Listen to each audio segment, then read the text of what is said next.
Hello, everybody. We're back. Welcome back to Fleet Week. Thank you so much to everybody from the Science of Starships panel. That was really, really fun to That was watch. so cool. That was really cool. We're now diving into the art of starships with some of the people who have helped create starships both for the TV shows and for Star Trek Online. For those of you who don't know who I am, my name is Mike Fatum. I am sometimes known as Ambassador Kel. I am the community manager for Star Trek Online. And joining me today, right above me, is an incomparable Star Trek artist who has done work for both for remastering the movies as well as creating some amazing models for our game. It's Tobias Richter. Hello. Woo! All right. And directly to his right, he's a concept artist. He is a fabulous artist all around. He designed my favorite demon ship from the depths of hell. Ladies and gentlemen, Hector Ortiz. Thanks for having me. And then directly below him, a person who just recently had his model of the Enterprise F canonized and put into Star Trek Picard. Ladies and gentlemen, Thomas Marrone. And last but not least, as Thomas always likes to say, the designer of 3 Starships Enterprise, your friend and mine, John Eaves is here. Yay! Kermit Flail. Hello, everyone. Thank you all so much for joining us today. I wanted to start by just going around and talking a little bit about everybody's background and how they got into ship art in the first place. And I'll start with John, if that's okay. Sounds good. I was actually a 70s kid, 60s, 70s kid. So we had all the Irwin Allen TV shows that I grew up with, Voyage Beyond the Sea and Lost in Space. We had all these fantastic ships. And then Space 1999 came out. And then, of course, the big movie, Star Wars and Alien and all that came out. And I just dreamed about doing spaceships and starships forever. And then when Cinefex magazine came out, I found where I needed to call people to bother them till they hired me. So where Apogee was and Boss Films and ILM. And so I started hounding them for years and years and got in as a model maker first and started doing Star Trek with Greg Jean. Sadly, he passed away this year. But I started with him on Star Trek V in the model shop and started doing drawings for him. And it got the attention of Herman Zimmerman, who was doing Generations. And so he brought me on for that. And so I did the big leap from model making to the art department. And it was really pretty fantastic to go and work in both worlds, both making the miniatures and then going on to do the artwork for them. So that's kind of how I got started. So Still going, thankfully. Still hiring. Makes me very happy. From my admittedly very limited experience on film sets, I know the art department as sort of like, the people who like dress the set and things like that. Is it different in the pre-production world? Pretty much. It was funny because the model shop, we never ventured out of the model shop. And so we do stuff. We'd film it, send it in, we'd see the dailies, and we wouldn't see anything until the movie came out. And then the art department, you're meeting everybody from actors to producers to directors. And so there's a whole lot of different input that goes into designing things, and more so now than it was in the earlier days. But yeah, it's a pretty fun world. So you can actually see everything built. Not so much now because we all work from home, but great times. Tobias, how about you? What got you your start in making starships? I always liked starships. I'm always fascinated by it. I started with building small models, real models, and then someday I got my first computer, an Amiga, and I started building 3D models. Very small ones, of course, very limited. But that evolved, and I got better and better, and they got more realistic, and I got a lot of starships in my library by now. And someday, I think Mike Okuda called or dropped me a message that Thomas needed in DS9, and so that connection started with Star Trek Online. We built the DS9, and I've built quite a bit of starships by now for them. So yeah. That's cool. Now you also got your official start with Star Trek. You were remastering some models for. I was one of the re-releases. I'm sorry, my brain is shorted it out of my head, but that's how that all got started, right? Yeah, they Mike always or also contact me about the Enterprise D that I built, that they asked if they could use it for the remaster of TNG. So they took that model and revamped it a little bit because I had some inaccuracy that they needed to change, but only minor ones. And so they used that in a couple of shots, not that many, but yeah, it's still official. That's amazing. That must have been a heck of a day getting that call. Yeah, that was pretty cool. All right, Hector, how about you? How did you get your start with ships and such? Oh boy. Uh, I always like solid surface. I always like spaceships. Since I was a kid, I had a relative that he used to watch a lot of old school Flash Gordon ship episodes, and all those really like 50s and 60s sci-fi. He used to watch that a lot, and I grew up in his household, right? And then that just stuck, man. It stuck. And the first time I saw the Star Wars ships, I was like, what is that? That is different. And some of that language still sticks to this day. And career-wise, well, I started as a graphic designer. And I had to hack my way up to make spaceships. I had to convince lots of people that I could do it, and here we are. Yeah. That's amazing. Yeah. Thomas, how about you? Yeah, I mean, I think it's funny just listening to everybody talk about, the experience growing up and being enamored with these things as a kid, and it's I'm no different. You see the Next Generation as a kid, and you see the Enterprise D whoosh past, or the opening theme with the swelling music and the score and everything. And it leaves an impression. It's so heroic and majestic, and I watched Star Trek with my parents as a family thing, and so that's so I feel like my mom probably thought she created a monster because she was the one who loved Star Trek, and started watching it with me. But then I got way more into it than she ever did. So growing up, I would just constantly be drawing ships, and I would get in trouble in school all the time because I was drawing spaceships instead of taking notes or doing math problems or whatever. When that And hyperfocus flips switches, man. right, yep. And like, there was it was in high school I actually started working on modding computer games. So I talk about Homeworld all the time, but this is a 3D strategy game. And I got involved with people who took Homeworld and changed it into a Star Trek game. We replaced all the assets with Star Trek ships and made it about the Dominion War, and that's how I learned how to use Photoshop, and that's how I learned kind of the basics of 3D modeling and texturing and all that stuff. So it was it's just something that, if you really get into it and you have a creative spirit, you can't help but do it. And then eventually, if you're lucky enough and you have the right connections, you can parlay that into a career. But it's something that has taken literally decades, right, to happen. Cool.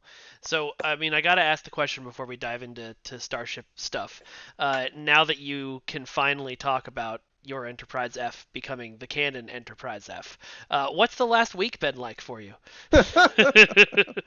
It's been pretty wild and exciting, and I've been really it's been really exciting. Whenever you introduce a new enterprise, there's always going to be people, and John probably knows this more than any of us. Like, there are going to be people who love it and people who hate it, and everybody's got an opinion. And I've just seen so much positive reaction to. I have seen negative too, but just mostly so much positive reaction to the idea of the Enterprise F is canon now, and all our players have been so supportive and exciting, and for it to happen during Fleet Week or right before Fleet Week was really great timing for us. So it's been tremendous. What else can I say? Nice. All right. Well, I want to open the floor and start with a little bit of a round table discussion. Um, we've talked a little bit about the different ships that you guys fell in love with growing up, whether it's from all the way back in the old sci-fi TV shows or the Star Wars ships that came out and kind of grabbed everybody.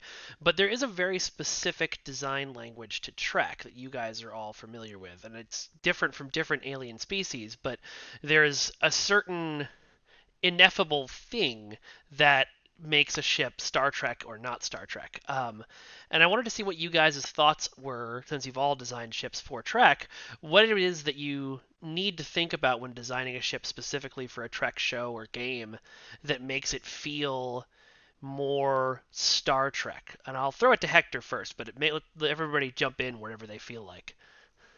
Yeah, when it comes to making a ship for a video game, it first it comes to execution, but what the ship is all about, and then once you make the ship, you have to make sure that people know directionality. For example, in our game is really important, and then that's why you're gonna see many lines pointing forward, many triangles pointing forward, because that way people know exactly what they're shooting at, and also another thing is that the ships have to be able to blend with previous ships.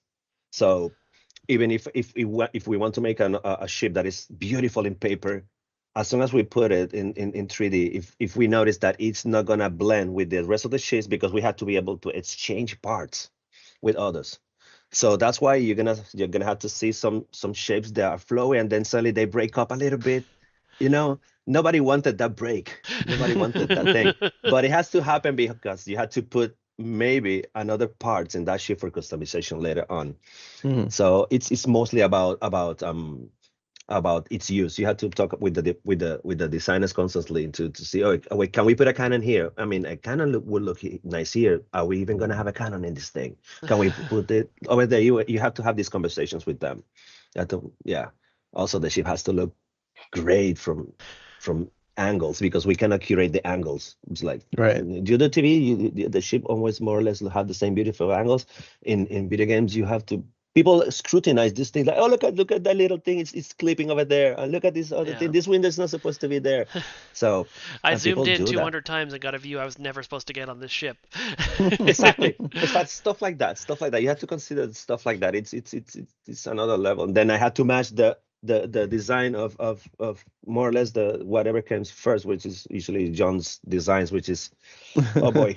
When I started here, I was like, damn, what did I get into? Damn it. So but I learned a lot to do the paneling that I do in my ships from him. So I try to incorporate that, because that way I can make some semblance, some integration to what came before. So That's cool. that's pretty much it so far. How about you, Tobias? What do you think about how you design Yeah, something to I be think Trek?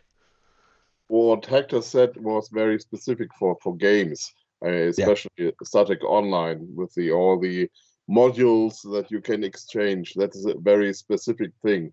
But in general, for Star Trek design, I think what makes Star Trek design is they are very clean lines, very clean surfaces, not that much small stuff like Star Wars has. It's always very cleaned up, and the red stripes and all the extras, the RCS thrusters and all that should be there and expect from a starship. And that, I think, these little things that makes a good Federation ship. That's cool. Yeah.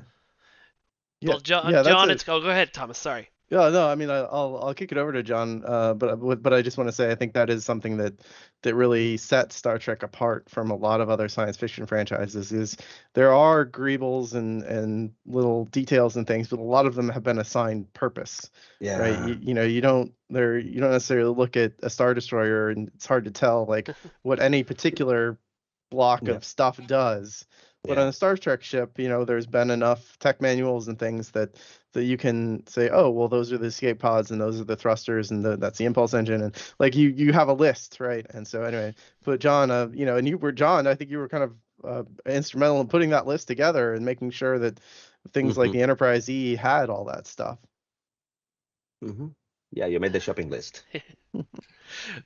So, John, what about you? What do you think the ineffable thing that a Trek ship needs is? Well, it's interesting because it's changed, and Sadly, I'm very, very old. I started Oh, We all are in this call. Don't worry. yeah. It's interesting because when I started, that was right when art design had started with Starships. Because kind of before that, like when you look at the Excelsior and stuff, they'd make little miniatures and then lay them out on a table, and you'd walk through and you'd pick. There wasn't really art design. And when Generation started, you had Andy come in and start with the Enterprise D. And so when I started, I was kind of thinking the model mate way as well. But there's, like you said, there's a list of things. And thanks to Sternbach and the Okudas and Drexler for putting together those encyclopedias. Because when I started on Deep Space Nine, the first thing they go, we have to do something Cardassian. I'm going, I don't know what that is. Mike Kinsella was a little worried, so he brought out the encyclopedia and he brought out the DS9 companion and all that stuff. And so all of that language was right there in front of you. And so you instantly, and they were looking on my shoulder at the beginning to help me out with that. So they don't forget the RCS thrusters, don't forget the transporter emitters and phaser strips and all this stuff. And so once you get that language focused in, all of those things make up a starship. And so, like Tobias was saying, Federation ships are very smooth, they're very clean.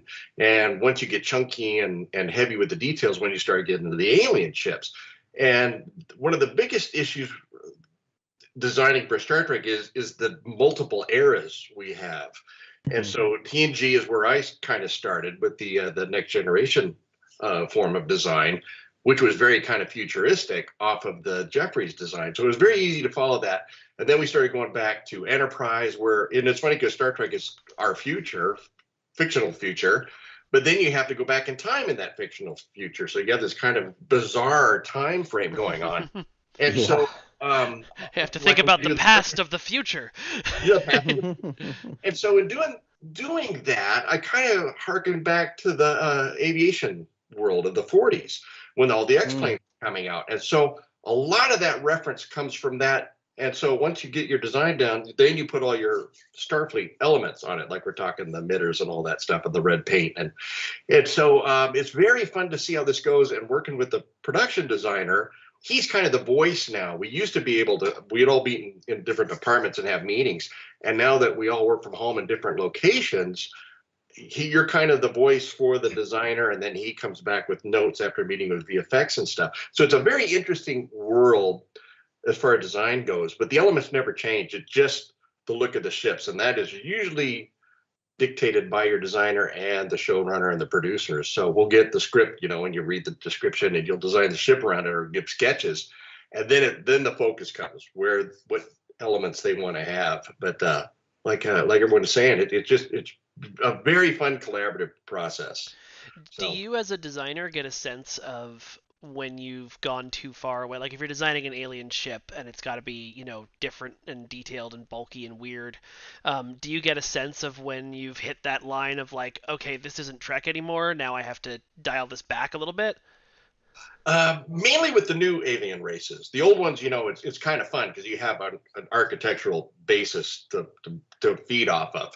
But we'll get all kinds of interesting new things now. So you start kind of from scratch with it. And like I was saying back in the other days when we were actually in a room together, we could work together, you could go see what costumes is doing versus what Mike Okuda is doing with the graphics.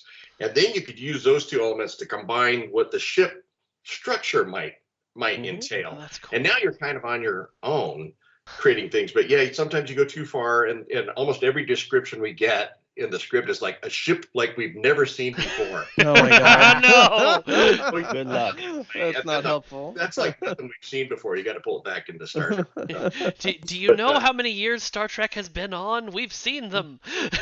And so it's always fun. It's always a good time. But you kind of really go out there on a limb as far as you can go. And, knowing Star Wars, being a Star Wars fan, you know what lines not to cross, and keeping in the Star Trek world. So, you don't go too wacky. Asymmetry is kind of a Star Wars thing. So you kind of avoid that a little bit in Star Trek. Sometimes it gets through and works okay. Like the 7 of 9 ship is very asymmetrical. Yeah. in Picard season 1. But I don't even recall seeing it. I think it was like a quick streak in the background, but there was a lot of symmetry design in that ship. And yeah, you try to go far, but you have to pull yourself back. Yeah.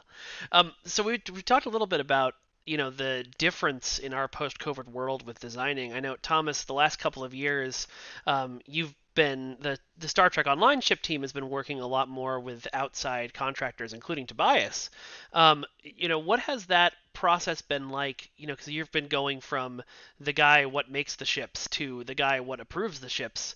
How does that work as an artist over distance and trying to send feedback and stuff? What is that process like? Well, Herman Zimmerman actually has said this, and John's probably heard him say this, but like if you build the right team, then being a manager is really, really easy. Like, and so the thing that you want to do as a manager is just find the right people who know what they're doing and who are passionate about it, and you can kind of in confidence just sort of be pretty hands off, and that's why we reached out to Tobias and Eric Henry, and we're looking at a couple others too, and just because these people understand Star Trek and they know they understand that language, right? And so I don't have to explain it all to them because it's second nature, and they've all done great work. And we're really lucky that Tobias, he's pretty much a member of the ship team at this point, for all the great work that you've done for us. And really, really grateful that you were willing to do DS9 as a kickoff, and then willing to go and do even more ships after that. I think that the first ship we had you do was the Excelsior, right? And then it kind of went from there. Well, Tobias, can you walk us through a little bit of your process? When you're designing a new ship, if Thomas or somebody sends you something more than a ship we've never seen before. If somebody sends you a rough concept, or a couple of lines of description, and you're sitting in front of the blank piece of virtual paper, what is that process like? Well, I'm in the lucky position that if we have a new ship, I usually get an excellent drawing of Hector, which practically shows everything. Maybe some small details are missing, or I have to fill out some areas, but there's a very, very good basis for this. I just start. I mean, I usually have 3 contacts with Thomas. First one is he sends me the stuff. Second one is when I have the model, and the last one is when I have the textured model. So it's pretty smooth, and so far there have been no big problems. So Well, one thing I do, I want to add though that you do a lot of great work. You will fill in all those important details that maybe aren't on the concept, right? Like, because Hector doesn't need to put every phaser strip on the drawing or every transporter emitter or RCS thruster, but you just know that stuff's supposed to be there, and if like I appreciate the fact that you can make those decisions, and you do good work on that. Thank you. I need to send the design to somebody who knows where to put those. If you notice, like my concept, many times they don't have the RCS thrusters, they don't have the phaser strips, escape pods, they're not there. It's because I trust that you're gonna, since you're building it, I trust you're gonna know where to put them exactly based on the geometry you're using. Right. And you always kill it, man. Is that just kind of a feel thing, like where these Star Trek things go? I mean, I know it's based on a lot of stuff in the ships, but is it just kind of you're looking at the model and go, phaser goes here? It's I think a mixture of experience, feeling, and then you start to think, where could that make sense? The fun part about Star Trek ships is that, as Thomas said, it tries to make sense at least. Everything has a certain sense, so it doesn't make sense to put escape pods where no people are. So this is kind of natural to me, at least. That's cool. Yeah, exactly. You don't want to have escape pods where there are people. You don't want to have phasers where it's like blocked off by some other part of the ship. But But John, I mean, this is something you kind of dealt with too when you're drawing those sketches and you send it to the model makers. They also had to kind of embellish and add in a lot of detail when they're building the final piece, right? Yeah, and that's kind of what's nice about it, because I'm still a hands-on pencil illustrator, and I had heard this from Brian Froud, the Jim Henson illustrator, that he does sketches because he knows what he sketches will go to another set of hands after that. So he tries not to be so complete that the next artist is just mapping out what you've already done. And so I try to do that the same way from my point of view, thinking that it's going to go to a CG artist afterwards. And, they need to be creative as well because we're collaborating on it. So I try not to fill all the gaps in or all the details in. So they just have a rough idea and a rough kind of layout, and then their magic begins. And then from there, it goes to the visual effects kind of layout for the film. But it's cool to see that process happen. And like I was saying, it's a different world now. You're not a part of that until you see the show anymore. We don't see the dailies and all that stuff. But it's pretty fantastic to see it go from a sketch and then see what happens visual effects wise and 3D model wise when it airs on the screen. But it's amazing. And the talent that we're talking to right now, like Tobias, the first time I was introduced to his work was when he did the Enterprise C painting, this beautiful sunlight cascading it. And then I always was a fan of Thomas, and I met Hector through Thomas when we were collaborating on the Picard stuff. And so it's amazing to get to see that entire process from a little sketch to what you see on the screen. So many magical hands take those silly sketches, turn them into cinematic magic. So my hat's off to you guys. Well, question for both John and Hector then. Like, what have you ever had a moment where you see the final version of the ship and just go like, oh, that is, like, what's the most fun, creative things that you've seen other artists do with your original designs? You mean people outside like or no, I mean like when you like Tobias, like you make a thing and send it off to Tobias and you see the final product. I don't know, because the thing is that I send stuff and I lose track of my things. I don't even know the names. I just this ship is called Tits whatever, but that's not gonna be the name. And then I send it to them. I don't know the effects he's gonna have. I don't know where he's gonna put the strip. I don't know where I have nothing. So once you reveal that, sometimes when I'm on streams with you, I'm like, oh man, I wasn't expecting that, and that totally rocks. That's totally awesome, and it happens constantly. Yeah. As John says, I want everybody to have fun too. I don't want to give people a diagram of do this exactly, because you can tell when people are not having fun doing designs. You can tell. So I just want them to I want people to put the thing. You go crazy on this thing. I'm just giving you the rough geometry, but you guys go crazy. Yeah, there's a huge difference between, just pumping something out from an exact diagram and getting to be creative. It just gives you so much more energy to be able to be creative on something. Yeah. There's a reason these people are creative. I have to use it. And it's also, I need that off my shoulders too. I had to delegate some of that. No. How about you, John? Have you ever had any? Yeah. Go ahead. Any surprise? Any amazing moments of like, oh, I never would have thought of that. Yeah. God, it's hard to say. Well, it was funny when we were doing the Discovery Enterprise. We were kind of really under the gun to make it a stair step before the Jeffries Enterprise. So Scott Schneider and I kind of did that whole kind of thing where there would be a refit before the before the Captain Kirk took over the Enterprise, and so it was things that you would remove, and then it would be that Enterprise. And so we had it. It got approved, and it got sent off, and it almost became really a personal, heartfelt endeavor. And we didn't see the ship until it aired on Discovery, and it came out, and when it passed by, it had the motion picture angled struts, the nacelle struts. Yeah. And we're like looking, oh, when did they do that? What was that? And you almost forget that you were the stepping stone before there's someone after you. And we both called each other. Did you see that? Did you put that on? Did you do that? It was a funky surprise in the beginning. But when you see it, you go, "Oh my gosh, that's really cool!" What digital effects did, and so, but there's that kind of like funky shot because we're both thinking, "Well, now it doesn't tie into what we were planning." But like I said, you can't take any of this personal because you're working with other people, and so we were stuck on that for months and months working on that, just he and I.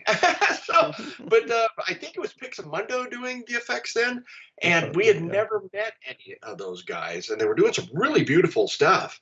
And it's nice now with Picard because they're doing a lot more slower shots of the ships. You can really see things, and early Discovery and stuff. They're really quick. They flew by.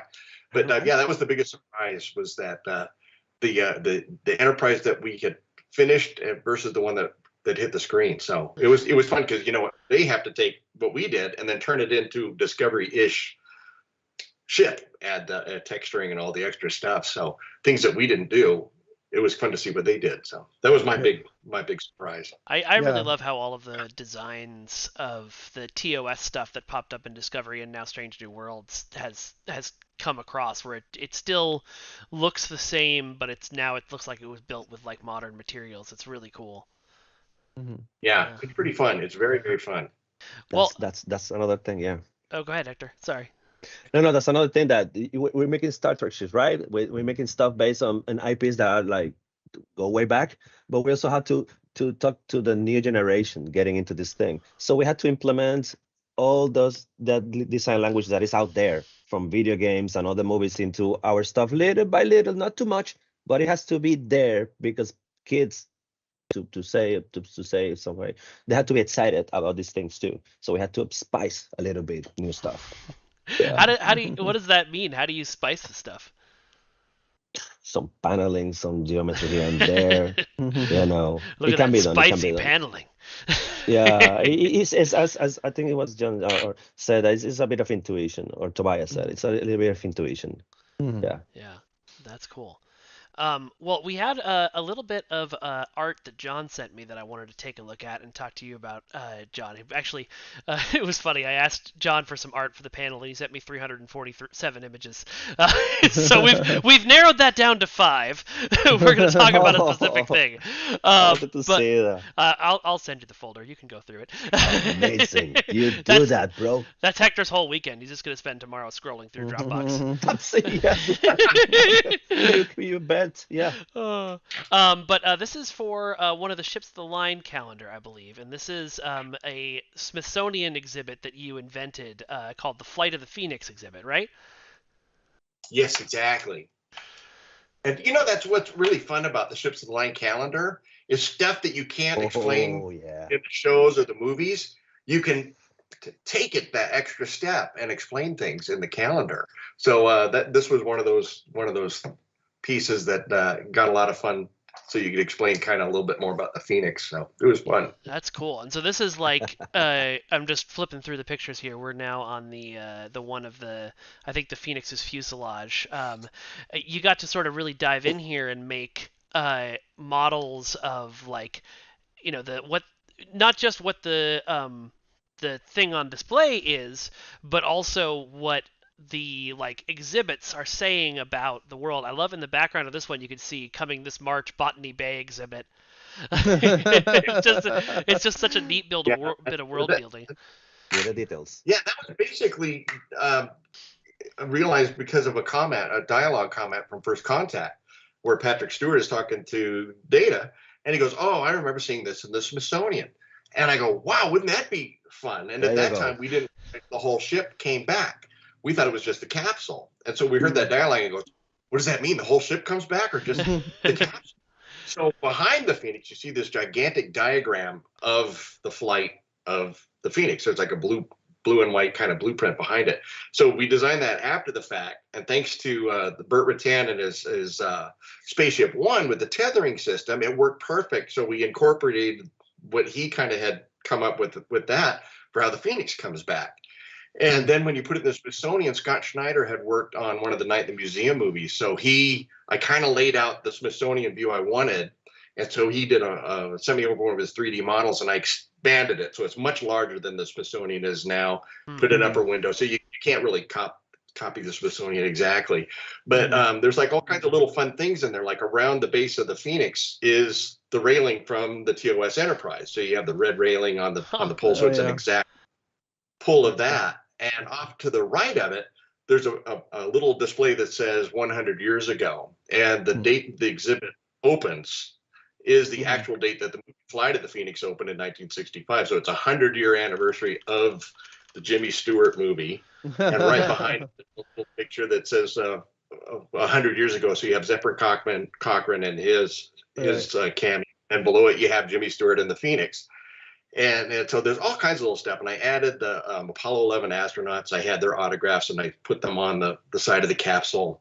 What else is in there? Oh gosh, we had to come up with like an in-between ship. And so that kind of is that what triangle. This kind of triangle-y thing is? Yeah. Yeah, so I thought I need to add something, because if I just have the Phoenix in there, there's an enormous time gap. And so I just kind of came up with this thing it's basically just a little ship that it's kind of designed to be the first returnable satellite launching platform. So it flies up, launches a satellite, and then comes back, or the satellite information is housed in it and it operates until you need it coming back. And it's named I called the Navajo Reservation. I thought it wouldn't be cool to do like kind of a Native American Navajo twist. So I called their council and asked, how do you spell Cloud Dancer in Navajo? So that's the name. That's cool. That's really cool. It. And so it was kind of fun, so we could make it kind of interdimensional and stuff. So it was very fun to do. And I was going back and forth, should I put the Enterprise model that's there now in the background or not? And I thought that kind of would conflict with it's a little too meta, maybe. But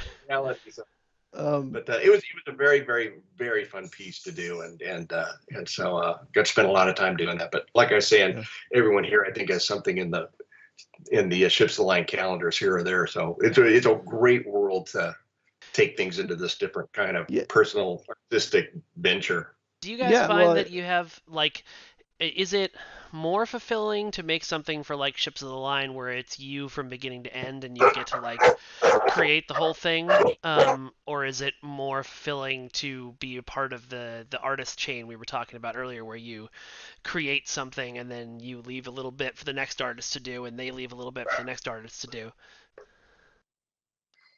Whoever wants to jump on that. Yeah.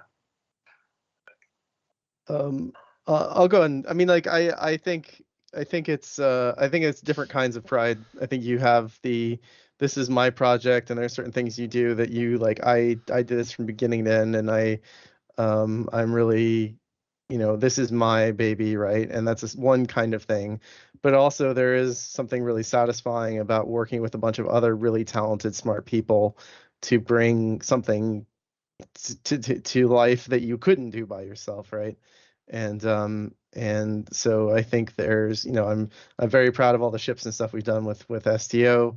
I'm very proud of the specific things that I worked on myself, but it's I think if you're a creative person, you get in these industries, you have to be good at working with other people if you want to be successful and finding fulfillment from that. Because like as now that I'm doing a lot more management, I don't get to have my hands directly on things anymore.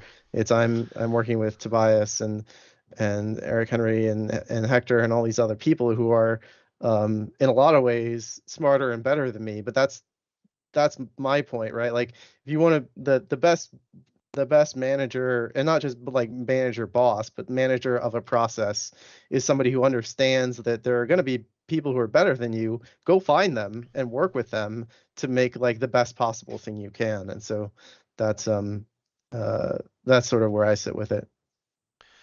Very cool. Yeah. And it's kind of fun because we're all fans, very lucky fans, because we work on these fun shows.